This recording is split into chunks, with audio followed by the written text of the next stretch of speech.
Il existe de nombreux types de bonbons, gélifiés ou non. Mais vous êtes-vous réellement déjà demandé comment sont-ils fabriqués? C'est ce qu'on va voir ensemble dans cette vidéo en nous penchant sur le cas des bonbons principalement à base de gélatine. Et je vais même vous dévoiler quelques secrets dessus. Alors installez-vous confortablement avec votre paquet d'Haribo et on est parti. Les bonbons gélifiés, donc les bonbons Haribo, Luthier, j'en passe, sont fabriqués d'une manière assez mystérieuse. En effet, on sait que leur ingrédient principal c'est la gélatine qui leur donne donc une texture un peu gommeuse, mais pas plus d'infos. En fait, ce qu'il faut savoir en premier, c'est que cette gélatine est d'origine animale. Je vous apprends rien, et elle provient la plupart du temps de porcs. Mais nous, ce qui nous intéresse vraiment, c'est comment ils sont réellement fabriqués, et non la provenance des ingrédients pour les composer. Alors, écoutez bien. Je vais peut-être en dégoûter certains, mais passons. En réalité, le bonbon est un mélange de divers ingrédients assez dégueux, comme je l'ai dit. Un bonbon est composé d'un mélange de peau de cochon, de cartilage, de morceaux d'os, que ce soit de cochon ou de vache, le tout réduit dans une immonde bouillie, vraiment. Malgré cela, il existe quelques alternatives à ce mélange assez bizarre. La première, la plus connue et la plus répandue, l'amidon,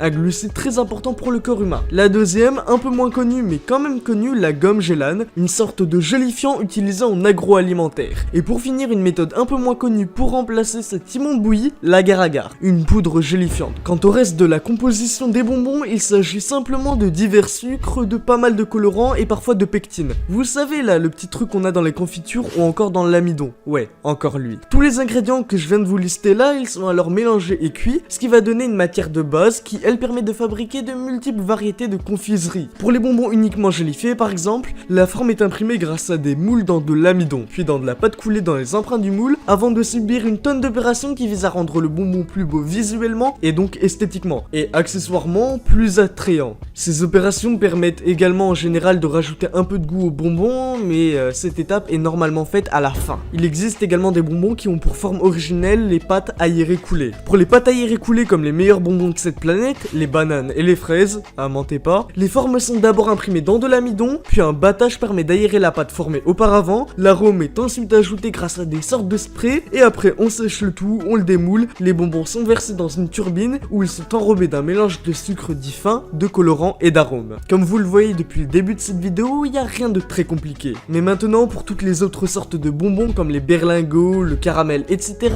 c'est un peu plus compliqué, puisqu'en réalité, le secret réside dans la cuisson du sucre. 109 à 116 degrés pour les fondants, 145 à 150 pour les berlingots et les petites sucettes, et 150 à 170 pour le caramel ou la nougatine. Auparavant, la cuisson de ce sucre se faisait dans une grande bassine de cuivre sous la chaleur d'un feu, mais aujourd'hui, cette technique est complètement révolue, puisque tout se fait industriellement, sous vide dans de grands cuiseurs chauffés à la vapeur et à des températures complètement folles. Les deux ingrédients essentiels pour ça, c'est le sucre bien évidemment et le glucose. Et plus particulièrement le sirop de glucose, où l'on rajoute plein d'ingrédients pour donner au bonbon son petit goût unique. Je vais pas plus vous détailler tous les procédés pour chaque bonbon, mais si ça vous intéresse vraiment, je pourrais réaliser une seconde vidéo qui viendrait compléter celle-ci, qui est quand même déjà pas mal complète. Pour résumer toute la vidéo, le bonbon c'est une composition de gélatine, de plein de colorants, d'arômes, et surtout la technique de fabrication du bonbon réside à 80% du temps dans la cuisson, et plus particulièrement dans la cuisson du sucre. Voilà, la vidéo est désormais terminée. J'ai dû me mater des dizaines et des dizaines de documentaires pour écrire cette vidéo et en faire une synthèse, et je me suis pas mal amusé, franchement. Je vais essayer de faire au plus court, et j'espère que ça vous aura plu. Je me suis également aidé d'un site web très complet, je vous mets tous les liens en desk. Il y a 2 ou 3 articles qui pourraient vous intéresser, alors allez-y. Nous, on se retrouve bientôt, je l'espère, pour une nouvelle vidéo. C'était Shirai, allez, ciao.